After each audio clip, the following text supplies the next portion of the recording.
Pasyon mo. Hi guys! Andito kami ngayon sa Daraitan River. This is my friend. Beautiful friend. Mag-hi ka. Hi. Diba ang ganda niya guys? Diba? Gala-gala kami guys kasi sulitin namin na may liwanag pa. Kasi mag-alas 7 na. Pero kakaiba dito no.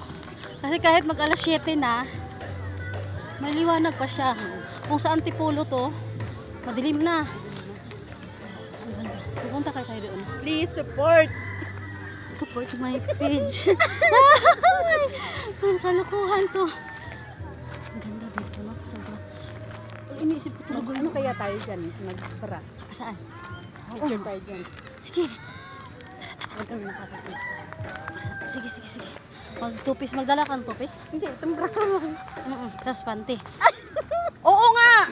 Cycling lang. Hindi ko makagilap yung ano kaya. Hanap ko pa nga yun eh. Sabi ko saan ko ba yun na ilapag yung mga tupis ko kanina. Guys. Hi guys, Lakad-lakad sa mabatong ano. Mabatong dalampasigan. Ano, hindi to dalampasigan. Dalampasigan. Ay, ang ganda doon, Bi. Oh. Sa dulo. Sobra. No, ayun. Ay, oo. Yan pa ko. Nagtsatsak-tsak dyan. Nirerentahan din yan. Ano, napakababa. Saan kayo naligo ba na kanina? Sa may baba. Talagang pupunta tayo sa taas. Oo. Ang ganda. Naka-ano ka ba? Naka-bra? Oo. Tapos nakapanty. Isip mo yun, baka naman makaarig tayo dyan. Ano ba suotin mo mamaya? Na? Ano mo? Siyempre, mag-bra tayo at panty kasi wala akong tupis dala. Ha? Tutupis tayo. Pero may mga ano, sexy shorts. Hindi ko pinalimutan. Yun yung suotin mo. Ano bang baon-baon mo dito? Napunta ka dito. Damit lang na. May perme short ka dyan.